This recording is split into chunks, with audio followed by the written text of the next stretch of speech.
All right. Well, it is noon. Good afternoon, everyone. Thank you for being here for this session. I'm Tabitha Robinson. I'm the president of the Women's Political Collaborative, and we've got great programming for you today. So, without further ado, I will pass it off to Jim. But first, I want to note that the Women's Political Collaborative is having their Movers and Movements event, and it will be at Harkin Hall later in November.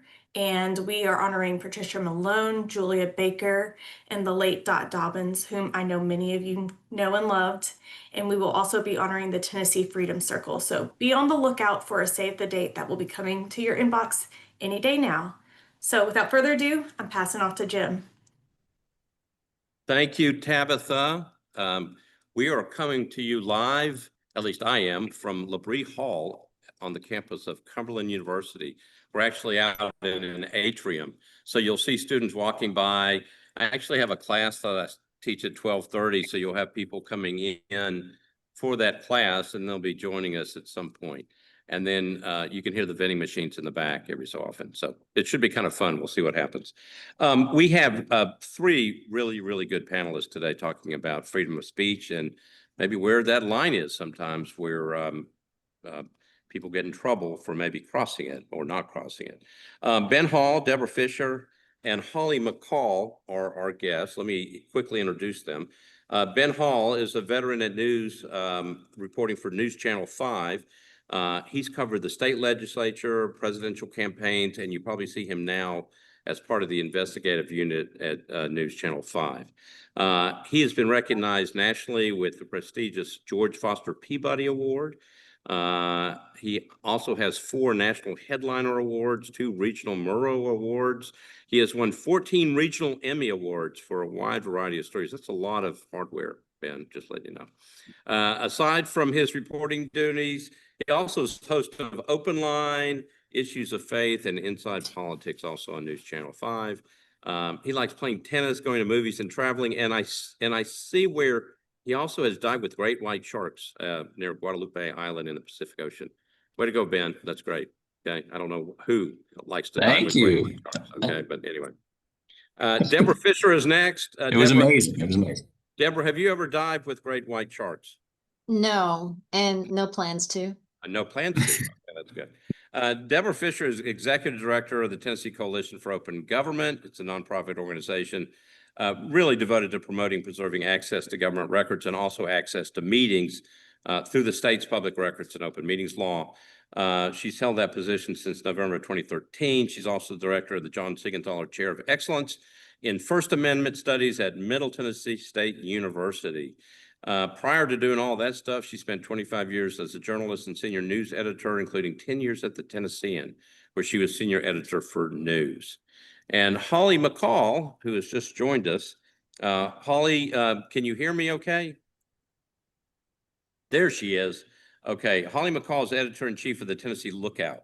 That's a nonprofit, nonpartisan news outlet dedicated to covering Tennessee state government, politics, and policy. She's been a fixture in Tennessee media and politics for decades.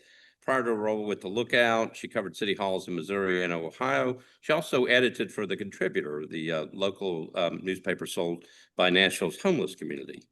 She's written for the Nashville Scene, Nashville Post. She also has served as chair of Emerge Tennessee, which is considered the premier organization for training and recruiting Democratic women to run for office. And she's also been on the board of Women in Numbers, WIN, which is a nonpartisan organization dedicated to women in public office. So welcome everybody. And we've got a great panel and it's a pretty timely issue. So let's get to it. So Holly, since you were the last one on, you get the first shot at the first question. I'm always ready to run my mouth, Jim. Yeah, that's right. I don't know what's going on. All right. So the first question is the First Amendment. First Amendment to the United States Constitution provides for freedom of speech in this country. But we also know that there have been limits placed on that right in the past. In your opinion, how far can freedom of speech go before it crosses the line, whatever that line is? And what is that line? And can that line be a moving target? Okay.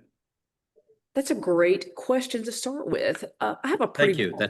That's why we started with it. Okay, good. I have a broad interpretation of the First Amendment. And frankly, I think it should include almost everything, even things that you don't like or that are offensive.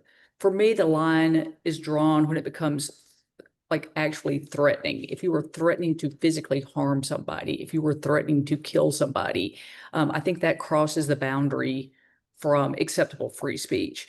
I think since we're talking about current events, we've seen two recent instances in which one late night comic, Jimmy Kimmel, was indefinitely suspended. He's coming back tonight, but he was indefinitely suspended for making comments that were tangential to the murder of Charlie Kirk. He did not demean or insult Charlie Kirk himself, but he was suspended.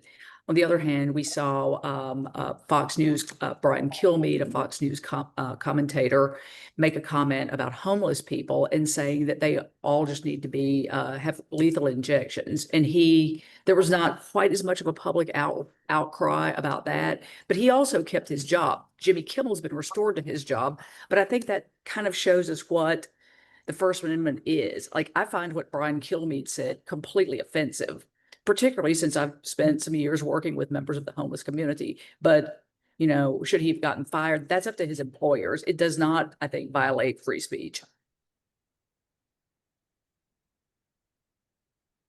All right. So Ben, you want to go next? Go ahead. Yeah, I mean, obviously, we've just had a series of debates here at the station about, we always do. It's an ongoing thing. Phil Williams has covered hate in Tennessee. We've had Nazis that are marching through the streets of downtown Nashville. He's gone out to some of these smaller communities all around us where there's some heavy Christian nationalism. We're seeing some disturbing things. When I first started here at Channel 5, we would get news releases about a march of a hate group, and we would not cover it because we thought if we covered it, it only added fuel to that, and it was sensationalistic. I think what we're seeing now is with the internet, these things, they have a life of their own. There's this brush fire that's going. We think we need to go out, cover this stuff, and put it out there front and center. So we have a very hyper, positive view. We're very big on freedom of speech. We don't want to cut out anything. And we have been covering these hate things that in the past we have not, but I think it's the right thing to do. I think you need to shine light on these things, and that brings attention to them, and then let the chips fall where they may. I mean, and the other thing is, what is not protected free speech as far as we're concerned? False statements. So I can't put someone on TV that I know is defaming someone else. I am responsible for that. If I interview somebody and they say so-and-so is a criminal and that's not in a lawsuit, I could be in trouble for that. So I have to check that. But opinions, what Holly said, don't agree with things. I think it's important to put those things out there. Okay, Ben, let me follow up with that. So is that like the idea of if you know somebody is going to lie on camera or is lying on camera, is that a station policy? I mean, because obviously people lie all the time. Okay, no. I've been told by our attorneys, if someone defames someone on camera, if I go and and this would include corporations, if I interview somebody and they say that a certain corporation is knowingly breaking the law, I can be held liable for putting that person on. If I interview a politician who states his side, and it may not be true. No, that's a different scenario. But I could be sued if I put someone on who defames another person or who defames a corporation. I have to be very careful what I do there. That's different than a political sort of debate. Do you see what I mean? Yeah, I get it. Okay. So you're monitoring all the time to make sure that you don't cross some type of line that you've been told is a line that you don't want to get to. You don't want to cross over that. We have our lawyers. I mean, you said I'm in the investigative unit. We have our lawyers review every script, and that is something that they will flag. And that maybe that's different than free speech, but it comes under what I'm allowed to put out there. And so our lawyers will flag, okay, how do you back this up? Is this in a lawsuit? How can you back up not only what you were saying, what I'm reporting, but what you are having, the person I'm interviewing? What is that? Can you back up what that person is saying to some extent? Is it in a lawsuit? Is there some other place it is? Or are we the only ones? We could be held liable, is what our lawyers have told us. Okay. All right, Deborah, I'm coming to you. Same question. Obviously, your whole aspect of what you do is to try to open up things and make sure people are, have open meetings. There's this access to information you want.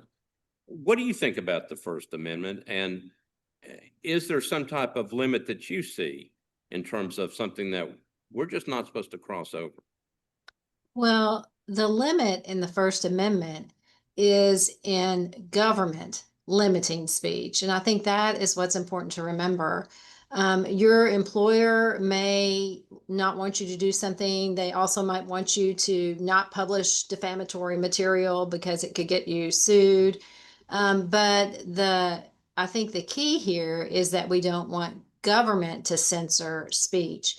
Now, so where does it go over the limit? For me personally, in a personal conversation with someone, if someone says something offensive, or if I'm having a meeting, with people and I'm like, okay, we're not going to get into this or whatever. We're going to be respectful. That's one thing.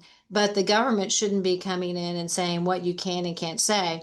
Now, there are some areas clearly of unprotected speech that is not protected by the First Amendment. True threats, which is something Holly mentioned. And even in that area, the Supreme Court has not, just allowed like a threat that wasn't a true threat. They make a distinction to be protected. So true threats, obscenity, there are, and then they have the incitement to imminent lawless action. So if you are basically saying, here is basically conduct. If you're saying, here is a gun, go shoot this person or whatever, that can be obviously part of a crime.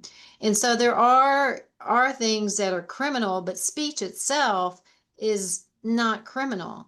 And I think that's, what we're looking at is when government is trying to control our speech, or government is trying to control what we say and what we don't say. And certainly there are standards on TV, we kind of remember times when you don't hear profanity on broadcast stations, right? You might hear it on cable, but you don't hear it on broadcast stations because that would be a problem, with their licensing. There's a lot that they do to try to protect themselves in that respect with the licensure, but that doesn't mean profanity itself is something that is unprotected by free speech. And lies, untruths. We hear them all the time. That is not, it's not unprotected. I mean, lies are protected, except in the case when it's a defamatory situation, right? Okay, so let me ask you this: the line. Do you think the line is moving right now? Now, obviously, and we'll get to the Kimmel thing in just a minute. This is the FCC coming and saying, you can't say that, and there's going to be maybe action taken. The line this goes back to history. The line has probably moved every so often in the past. Is it moving again? Well, it hasn't moved yet until the Supreme Court tells us it's moved. But I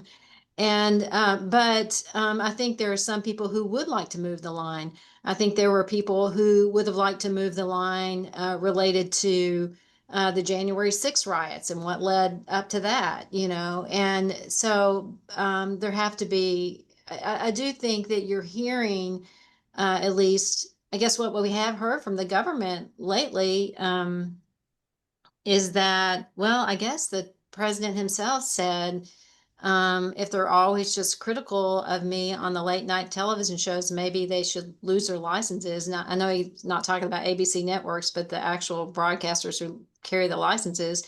And I thought that was an alarming statement. And that would seem to be a line that we at least have not crossed so far. Okay, so let me go directly back to you, and then I'll go backwards with the panel. Jimmy Kimmel and what he said the other night, I did not see it, I've read it. But in terms of what you see on an everyday basis and in terms of your understanding of the First Amendment, did Jimmy Kimmel cross the line last week? No, it was political commentary. I mean, even if he had said something terrible about Mr. Kirk, which he really didn't say anything about Kirk, what he was speaking about was the reaction to Kirk's death, and it was political commentary basically about the MAGA movement. And the most protected speech under the First Amendment is political speech. So no, I don't think it crossed a First Amendment line. It certainly would be protected under the First Amendment. Okay, Ben, what do you think? Absolutely not. I I don't do know if you not saw it or think. not, but No, I do not. I've read it, but I do not think he crossed the line. I have been depressed ever since it came out that he was taken off the air. I'm glad he's being reinstated, but I'm very concerned about what that might say, that the government might be saying what is free speech. And the FCC has, and maybe you're going to get into that, but they have enormous control over stations like mine. And so I worried about the precedent this set.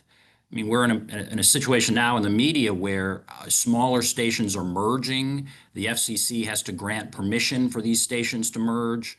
We've had a situation where you can't have two stations owned in one market. The FCC has just recently said now you can, but they have to approve every one of those. So when you have Nexstar and you have Sinclair saying that they're going to take Kimmel off the air because he's saying something negative about the president, or the president seems unhappy with what Kimmel is saying, that just sets a disturbing precedent. And no, I don't think Jimmy Kimmel went too far. And I was depressed after that came down. And I'm glad he's coming back on. But you see, there's still two holdouts. I mean, Nexstar and Sinclair have said he's not going on immediately. what do you think about the commentator from Fox and Friends that said lethally inject mentally ill people and kill them? Is that too far, or can you even make a statement on that? It's different than what Kimmel said. I mean, if you look at unprotected freedom of speech, incitement of violence, fighting words, I feel like you could make a better argument that that is inappropriate. Now, I'm one to say, let him say what he's going to say, and people can decide. If you're disgusted by it, turn the channel. I think there's a stronger argument that that is inappropriate than what Kimmel said. But I, I, I would respond by turning the channel, and I wish more people would do that. That's what I would say. Okay. All right. Pauly, same question. Do you think Kimmel crossed the line? And is the answer to this stuff, if you don't like what's being said, then turn the channel. Don't pay attention, just turn. You don't have to watch it. And you're on mute. Yeah, so I There want you to go. apologize if I am looking weird and sounding weird. I'm in federal court today, pinch hitting, covering the sentencing of a former House Speaker. So, but at any rate, repeat your question, Jim. Was it about changing channels? Well, so the question is, do you think Jimmy Kimmel crossed that line last week with what he said? And if so, where was the line? And isn't it sort of goes back to what Ben said. Look, there's so many things that you can watch on television. You can certainly watch a million things on social media. If you don't like the commentary, just turn the station. Don't, obviously we've all been through situations, I guess, where people make fun of us or whatever. With social media, they can do it in a much faster way with a lot more people. But this is America. This is the United States of America. We have freedom of speech. So did Yeah. Kimmel cross the line last week or not? So there's a lot there, Jim. And no, no, I don't think he crossed the line at all. I don't even think it was close to the line or even in the ballpark. I think his comment was, you have MAGA, Make America Great, which is, of course, the nickname for this whole sort of Trump movement. You have MAGA arguing that this guy is not one of them, something to the effect of despite evidence to the contrary. That is clearly no violation of free speech. But I would say for the head of the FCC to order him to be suspended is a clear violation, like a very direct violation. To Ben's point about change the channel, when I was growing up, and my brother and I would get picked on or bullied, my parents' response was always, you better learn how to deal with it, because everywhere you go, there's going to be people like that. They're going to be bullies. And yes, social media does make it easier to harass and bully people. But again, I think it's the same thing as flipping a channel. Like you don't have to be on X. And I'm not anymore. You do not have to be on Blue Sky. You can block people, you can limit people. I mean, I think we are in sort of a meaner culture these days than we were even 10 years ago or 9 years ago. That's an entirely different conversation, though. I do think that social media gives people the opportunity and makes them feel safe saying things they would never say to somebody in person. However, I think that is mostly protected by the First Amendment and free speech. And yeah, I'm sort of with Ben. Like, we do have a ton of options. I don't think that's always good, because instead of having 3 networks where you were listening to very similar variations of the same story, now the media is so fragmented, so balkanized, that you will hear you'll hear the same story, but an entirely different version of it if you're flipping channels. So you can flip channels. You can silo yourself. I personally think it's good to listen to a little bit of everything. But back to your original question, that was clearly no violation of free speech. And Okay, let me it ask is you a disturbing. question, and this came up Well, in go a ahead, class Ben. today. Go ahead. Go ahead, Ben. Oh, you well, follow I was up. going to say, yeah, I was going to say, it is disturbing that we see the kind of speech we see now, and that there are so many different options, and there is so much hate. I mean, I feel like there is nothing. You don't get clicks by saying, "Oh, we all need to come together." I mean, the thing that gets clicks is more gasoline on the fire. And so, what does that mean for free speech? I think responsible journalists, we need to cover the worst out there, and hopefully, the better angels among us will see things and act accordingly. But it's a disturbing time. What you don't want, though, is the government saying, okay, that's out of bounds, and then the government being the one to kind of determine what is appropriate and what is not, because that will, of course, go back to who's in power, and that could go in all kinds of bad ways. Okay, so Ben, let me follow up with that. Obviously, in our country's history, we've had situations where the freedom of speech has been attacked. Okay, are we going through one of I think he's asking the history question. Have we gone through this before? Is it because freedom of speech has been attacked? You're going in and out, Jim. But because okay. freedom of speech has been attacked, or rather the government has tried to shut down speech of so-called dissidents or people who, were against wars that were being fought and that kind of thing. They've done that through laws. And I think that was the question, Ben. Well, should we be more concerned than usual? Yeah, it's a disturbing time. The internet only hyperinflates everything. I just come back to the government can't be the arbiter.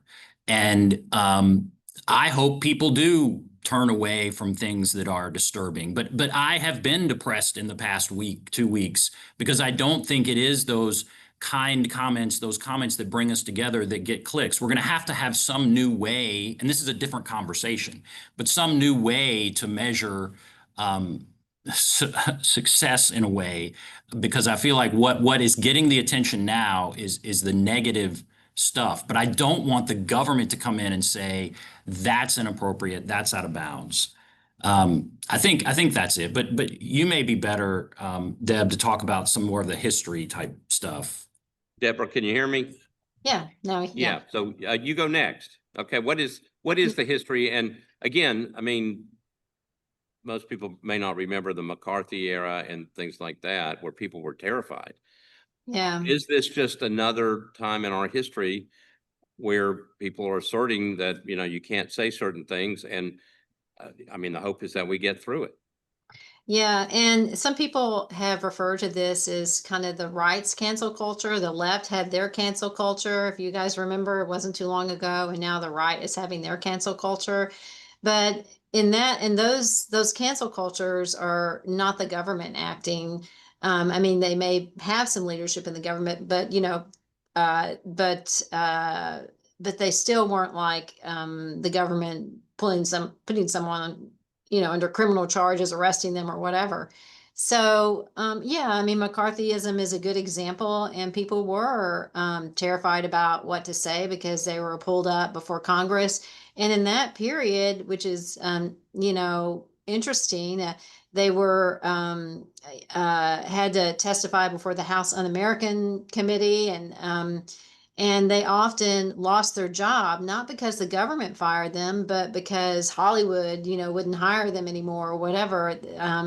And then, but going even farther back than that, in our history, around, World War One, really, and when the Sedition Act was passed, and there was a lot of people who didn't want to fight that war, and so it was there people were convicted for saying things that would be against the war effort, essentially. And then after that, there was the whole idea of communism, or we got to get rid of people who have communist ideas, and they had anarchy laws and things like that. And so that sort of has led to our understanding of what is protected speech and how far the government can go. But I think the way we ended up after both of those periods eventually is that we need to have political debate in our country. Yes, sometimes it gets ugly. Yes, sometimes the ideas are ugly. Yes, sometimes people say things in a mean way.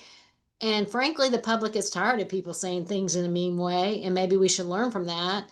But still, we need to be able to have competing ideas, and we can't have the government just shutting down an idea. If it's something that if it crosses the lines that we talked about earlier in terms of like being a crime, like committing a crime or something, or planning a crime, that's one thing, but our words shouldn't land us in jail. And but yes, there have been periods where there has been a suppression of dissent in the country by the government, and or in an effort to do that, there have been raids. I mean, there have been all kinds of things, and people might be wise to maybe read a little bit about that. But America has come out of those periods, and I think that they've landed on the side of, we think our institutions can handle criticism, and we don't want to. We think that there should be a marketplace of ideas, and the way to kind of fight back with a bad idea is a good idea, And so, I mean, I think that's where we've ended up. But yeah, maybe we are going through a new period. Jim, I'd like to jump in because we're talking about government cracking down on free speech. And Mhm. like Ben, I've been pretty depressed the last couple of weeks. But one of the things that perturbs me greatly is we're seeing in Tennessee, our senior U.S. Senator, Senator Marsha Blackburn, has inserted herself into the arena of getting people fired for their comments about Charlie Kirk. MTSU, at the University of Tennessee, there was a University of Tennessee professor who was fired, and I read her comments, and they were pretty terrible. However, if it would have been one thing if the university itself had decided to discipline her without getting pressure and influence from a sitting U.S. senator, who, by the way, is the front runner to be our next governor. And that concerns me because, frankly, the Tennessee Lookout is part of a network of 39 nonprofit outlets. And I've seen in other states, we've seen in other states where the Republican governors in particular have decided that they don't want to honor credentials from our reporters. They don't like the way we report the news, or we like the news we report. We've seen, them being prohibited from coming into press conferences. And, like we're pretty tough on a lot of elected officials, including Governor Bill Lee. But Governor Bill Lee still allows us to come to press conferences and talk to our reporters. And I do have concerns about how the next gubernatorial administration might treat the media even. Well, so in Cumberland University, where we are right now, is we had a professor and a staff member let go as well for comment. So it happened across the board. Go back, Holly. One of the things that obviously I saw the MTSU situation, and East Tennessee State is dealing with the situation right now. No other schools were as well. Differences in terms of because it was a public institution that they had to take certain steps. Now, people typically work for the government or work in the public have certain rights are protected and have to go through different processes. Anything that you know of that would make that situation a little different, particularly like at an MTSU? Or I mean, MTSU let somebody go right away. I mean, that was the first thing that we saw. ETSU has been trying to look into it. And I think they're still working on making some final decisions, even though I think they probably have come to some resolution of what they've got. But do you know, have you been following that enough to be able to say kind of what's going on with some of those schools? Well, I'll tell you what, I am going to kick this to Deborah, but I would like to say, because we have a column today by Bruce Berry, who is a professor at Vanderbilt and actually wrote a book about the First Amendment. He is a First Amendment expert. He wrote a book about 20 years ago. One of the things he points out in the column is, you have the First Amendment right to say what you want. Now, that does not protect you from ramifications, from your employer, particularly in the private sector. You can get fired at will. And as Ken Paulson, who is also with MTSU's Free Speech Center, says, the First Amendment is not always your friend when you're raging at the world. However, employers also don't own all of your private time. So if you're posting something, even if inappropriate, say on your personal Facebook page that doesn't maybe identify you as being an employee of this institution. And again, it might be really inappropriate, but when a U.S. senator, as has happened in some of these instances, is approaching the institution and asking for that person to be fired, I think that really does cross over into possibly actionable, legally actionable activity. But I'm going to kick this to Deborah because she's probably, no doubt, has her finger on the pulse of the MTSU situation better. Well, public employees don't lose their First Deborah, Amendment. you're at MTSU. You got this question kicked to you. There you go. You good? Yeah, no, I mean, public employees don't lose Okay. their First Amendment rights just because they work for the government, but there are lots of instances where we have seen, usually it's like police officers or something like that, who posted something on their Facebook page that then like a racist comment or something like that, that then the police department or whatever fires them for that because they don't think that, this person in their position can continue to do their job, that they would be viewed differently. So I think every situation has got to be different in terms of judging, one, whether this person spoke of something of public importance, and then if this impacts their ability to be effective at their job, this knowledge of this person's speech. And I think what's different here, that is kind of a side of this coin that is alarming, is that I think what happened here, and again, this kind of happened in the cancel culture of 5 or so years ago, is you have people out there outing people. Like you might think you're posting something to social media, but like there were lists on Twitter, like here are posts by these 80 people, go call all their employers. And not just did our lawmaker, some of the Congress people get involved. I mean, there probably were lawmakers that got involved, but there were also like just a lot of people. So there were people going out and seeking things on people's social media accounts to show that they had said things that they thought were inappropriate and that would reflect poorly on the university. I think there was one of the comments, I'm trying to think, somebody that had posted stuff. Actually, as it turned out, they had posted previous things that also could have been conceived of as inappropriate, like for years earlier, but nobody ever raised any alarm at that point. So the thing that changed was that there was this kind of uh, this mob outing of people with a desire to get people out of the universities and didn't think that they were, capable or shouldn't be teaching their children and things like that. So in the colleges. And, that is a decision I think that the colleges have to make about the effectiveness of the person. But the part that disturbs me is this kind of outing that maybe nobody would have ever seen this person's post or, and I'm not talking about the MTSU or the UT or any of these specific situations because I think you have to look at them all individually. But that was kind of, it seemed a little mob-like, to go and search out everybody on social media to me. I want to revisit, Deb was talking about, for instance, police officers getting fired for posting racial comments or racist comments. And you touched on this, Deb. If somebody is posting racist comments and they are working in, for instance, they're dealing with people of all races, then that I think is a fair criticism. They might not be able to conduct their job fairly. But we had a situation in Nashville maybe 3 or 4 years ago where a Metro fireman, who was also a stand-up comic in his spare time, had, I think, posted some stuff on social media or maybe made some cracks in a stand-up show about the fire department, and he was fired.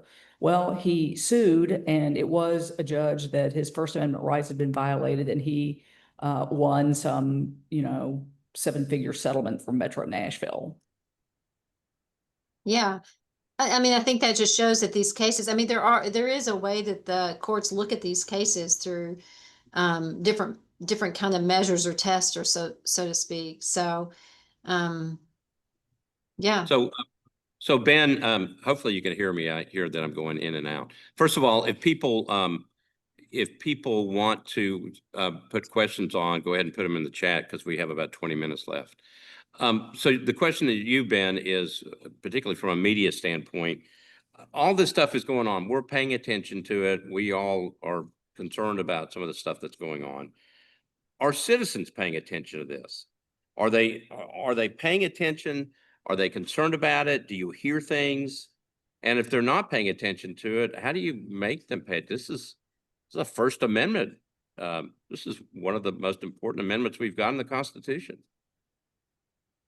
And it's like so many things today. I think, there are people that are paying super close attention, and they're clearly people that aren't paying enough attention at all.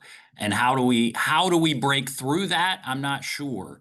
I do this show Open Line you talked about. That's where people call in on all sides, and I'm thrilled that that's a place where people on both sides will call in. And when you put your signal out there to all of Tennessee, you're going to get all kinds of different viewpoints. But how do you make people pay attention? I hope that people will become concerned, and will be brought to a point where they will say something. I think we keep doing what we're doing. I think there should be consequences for freedom. You have freedom of speech, but there should be consequences. We do those consequences. I think we've done stories about teachers and police officers and that kind of thing. If you're going to post something, then there may be some consequences for it. If I post something, there would be consequences for it. People have a right to see that. You have a right to post it, but people have a right to have an opinion about it. I don't like the mob mentality that Deb was talking about, but there are consequences for what you do. How do you get people to pay attention?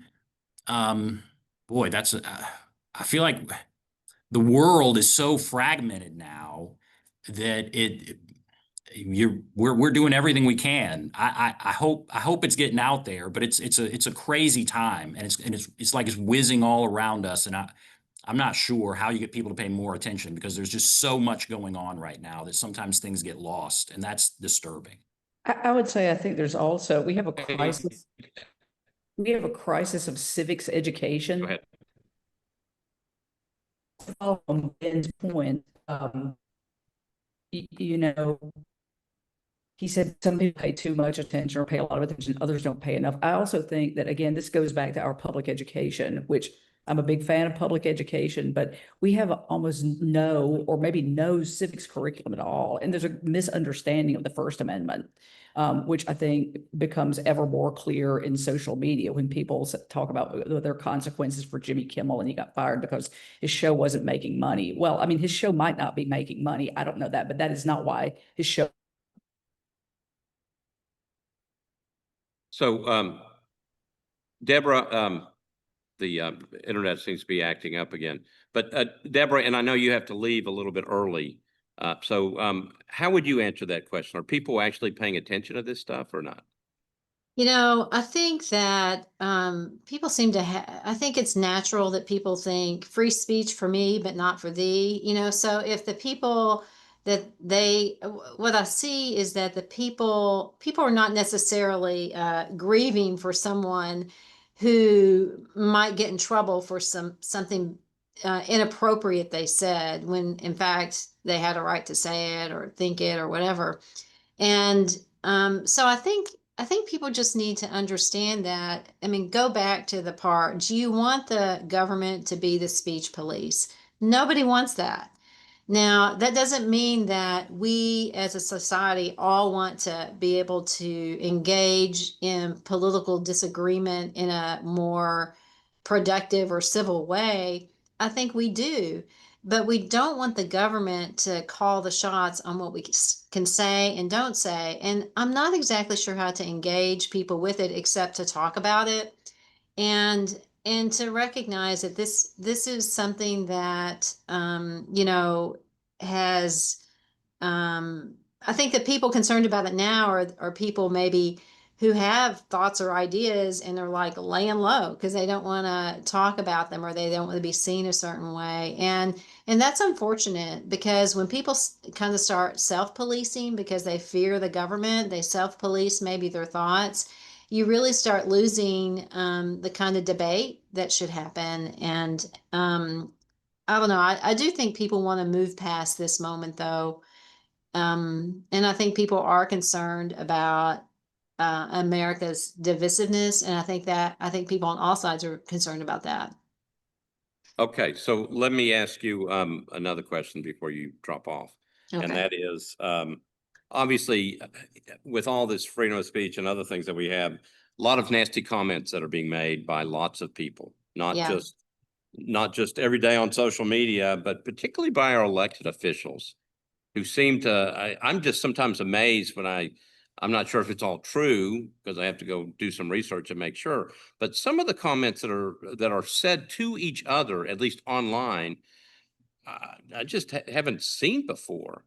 At least not in terms of just political discourse. Is maybe that's a whole nother fad? I don't know, but I would much rather them talk about how to solve issues and problems than yell at each other and call each other names. And I'll give you an example that came up in class, and that was during our last couple of presidential debates. Nobody really talked about the issues, they talked about each other. So can we get that straightened back out so we go back to the issues and quit calling each other names? Mm, I don't know. That would seem to be a tall order because people do fight like that. But I do think our leaders make a difference, and I do think that there have been um, leaders that have tried to take down the temperature, or at least say we need to take down the temperature and model the behavior, that they want us, to model. Um, and uh, and I think that that would be important to see more modeling of that. I thought the Utah governor did a great job in sort of modeling how to talk about, just a very tragic event and the unfolding nature of when they caught the person that is they think to be the shooter. Um, so I think we just need more people, and I do think we're going to have more people recognize that the public wants that. I really hear that. I think all of us hear that. We don't want just this, very coarse behavior in our leaders. We want a kinder, discourse, even because we have serious disagreements to work out and in our nation. And I think the public is going to have to ask for that. The public should call their representative and say, I don't want you to engage in language like this. You can like tear down the other side and go for it because I'm on your side, but I don't want it to get nasty. And, because you're the person that we're looking up to, you're the person that my kids listen to, you're the person I listen to, let's model a different behavior. I don't know if that's possible, but that would be what I would hope would happen. All right, before I go to Ben to answer the same question, first of all, because I know you're gonna have to get off in just a Yeah. second, so thank you for being on this. We Thank very you. much appreciate it. But let me ask you one other question before you sneak off, and that is, or just tell you something. I heard from lots of people that talked about the governor of Utah, and that he did it in such a professional way that people said, "Wait a minute, there's somebody who can talk and who's not yelling at anybody, but is trying to tone it down and keep it calm." So doesn't that go to your point that people are looking for somebody like that? Yeah. I think so. I think that's what people want. They don't like all this. I mean, listen, people have family members who they disagree with. Nobody wants those arguments anymore at Thanksgiving or whatever. I think that people want to, they don't want to feel like they're in a civil war with half the country, And I think that's what people want. I hope it is. Ben, jump in. Well, I hope it is too. Well, I have seen it where we go and interview people and they consistently say, yes, we would like the dialogue to be more civil. We would like things to be toned down. And then what it is that seems to get the most attention or clicks or likes or whatever is not that kind of civil dialogue. And I hope that I know that there is this fatigue out there with this constant division and this constant fighting. And I hope that the answer is more civil debate. And the answer does not become, I want my side to bulldoze over the other side and make the other side compliant or quiet or unable to express their views. I hope that we are able to find a way that we can all express things more civilly, and that's what comes from this. That would be the good, that sometimes for progress to happen, there needs to be a little backward, like the wheel. Maybe now we're in this part where we're going backward, and it's chaos, and we'll come forward in a better place. But I do worry because I see what works and what gets attention, what gets votes. It's not someone who's up having a civil discourse all the time. That Utah governor was so refreshing, but we saw other elected leaders that were the opposite. And so I hope that this can be the beginning of a more civil discourse, but I worry. Holly? I have thoughts. Well, as a student of history as well as a journalist, I would say that it is not actually the first time we've been in a similar situation. And if you look back, like every time I hear people say negative campaigning doesn't work and it didn't used to be like this, well, it's always been like this. I think we're in an era now where we, for the first time in our lifetimes, the lifetime of anybody on this panel or listening, we have an elected official, the president, who uses coarse and crude and demeaning language. And I don't know that we're going to see a whole lot of change in the public discourse until he is out of office or there's sort of a change in that political environment. Because again, like it's happened in the past, we will come out of this. I don't know when we're going to come out of this. But yeah, I just saw Marcia's question on here and now I've lost my train of thought, but I'm 61 now and that happens, so forgive me. But yeah, I mean, we've been this way before and we like to think we forget about Andrew Jackson. That's been hundreds of years, but his wife was called horrible names and it affected her health and there were duels. And so we have been here before, just not in any time frame that any of us have experienced. Okay, so And we have about let me just add one we have more. about 8 minutes left. Let me add one more thing, Jim. So when you have the president talking that way and using that kind of language, I think that has trickled down because just in the last 8 years, I think Ben has probably seen this as well since he reports daily. It's filtered down into state and local officials. And there are a couple of state officials who the language they use to talk about their constituents, like state representatives, state senators, is so dismissive and hostile and demeaning. Like it really, sicken might be a strong word, but it really baffles me that they can continue to get elected. But clearly it works.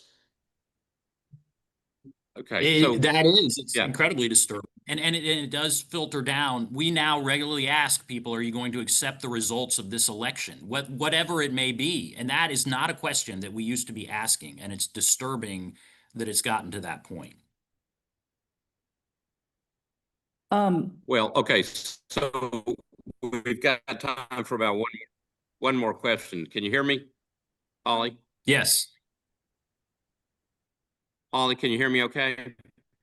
Okay. Okay, so a question came in about why do we not see more reporters speak the truth when attacked by the president? And I'm not used to seeing a president go after, I mean, obviously in the past, they've gotten mad at reporters and sometimes personally attacked. And they just kind of take it. So why is that? Well, I mean, you both are reporters. Why do they just take it? Have you been in a situation like that where, in order just to stay on task, you just kind of take it and move on? Ben, you want to go first? In situations where a politician will turn around and ask me questions. I haven't been in a situation like yesterday. I think President Trump just attacked. CNN was asking something about Tylenol, the Tylenol thing, and he just cut him off, said, "I'm not going to take your question. You're fake news." I haven't had that happen, but often politicians will ask questions like what about my background or whatever, and I'm not the one running for office, so I feel like that's inappropriate. I don't know what it serves to get in a screaming match with the president. If he's going to act that way, I think it says a lot about him. I think we have in my report, if someone just attacks me and says something inaccurate, I can follow it up with facts and come back with later in my report, well, that was inaccurate or that was inaccurate. And that would be what I would hope to be able to do. But in those moments where I don't think it serves reporters well to get into screaming matches. They have to hold their ground to some extent, but that CNN person yesterday, I was shocked by that, but he does it all the time. And I don't know how you fight back against that in real time. But Holly, what do you think? Well, I mean, I would say, Ollie, what do you I think? still think even though even in our second term of Donald Trump, I think there's still a little bit of shock that a United States president say these things and behave that way. And if you're in a situation, and I have not actually been in a situation remotely like that, but when somebody responds to you in a completely inappropriate way, when you're asking what is a routine question, there's a little moment of, did that just happen? And reporters, we're trained to be quick on our feet, but we're human. And so when something like that happens, there's that moment of, did that just happen? And then I would also say, I think there is a fear in the media about being targeted by the Trump administration. And I would not go so far as to say I'm afraid, but I work for a nonprofit organization. And when the Trump administration gets through the ABC and CBS and PBS, like how long will it take to work down to our organization, which has 39 nonprofit political outlets? I think I've got a national editor and I run all of my commentary by her. And, she generally lets me she didn't even dial me back from saying that Governor Lee has the political spine of a boiled shrimp last week. So, I mean, I pretty much let it fly, and I think I'm just going to try to keep saying what I need to say as long as I can, but there is a legitimate fear out there. Okay, last question. We're gonna, the hope is that we get through this where we get back to some maybe where people don't call each other names all the time. And people demand people be honest and quit yelling and screaming all this stuff. Can we get there? And I'm hoping that both of you say yes, that we'll find a way out of this. Ben, you want to go first? So yes, I think we can. I hope that we can. I work toward it nonstop. These shows I do on Open Line, part of that is let's bring people together. Let's talk. Let's hear from both sides. What we can't do is retreat into our silos, into places where we talk to only people we believe, with people we believe. We need to keep talking. We need to interact. And I was comforted in this session by hearing from Deb and Holly about the past. We have come through tough times. And so, yes, I have optimism. There are days where it's a little rough right now, but I think we keep talking. We don't just retreat. There is hope. So, yeah, I think there is hope. Yes. Good. Holly? On my good days, my rational days, I say, yes, we will get through it. And honestly, we will emerge on the other side, at least in part. I don't know how long it's going to take, but I also think things will never go back to the way they were before in the 80s or the 90s or the aughts, because the internet has changed things so much. And I don't see any way that it does not allow for false information, borderline defamatory information. So I think things will get better. Yeah, I think things will get better, but they will not return to the before. Right. Well, we have run out of time. A couple things. I was going to say, people just have to learn how to turn the channel. Because sometimes that's about the only way. You just stay CLE for this, get your forms turned in. That's important.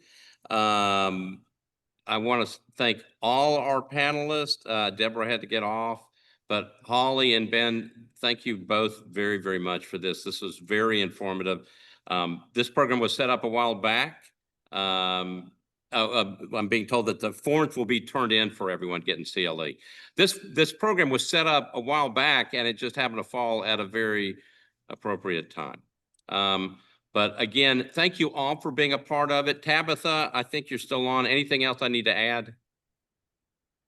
No, I think we're good to go. Thank you so much for everyone for participating today.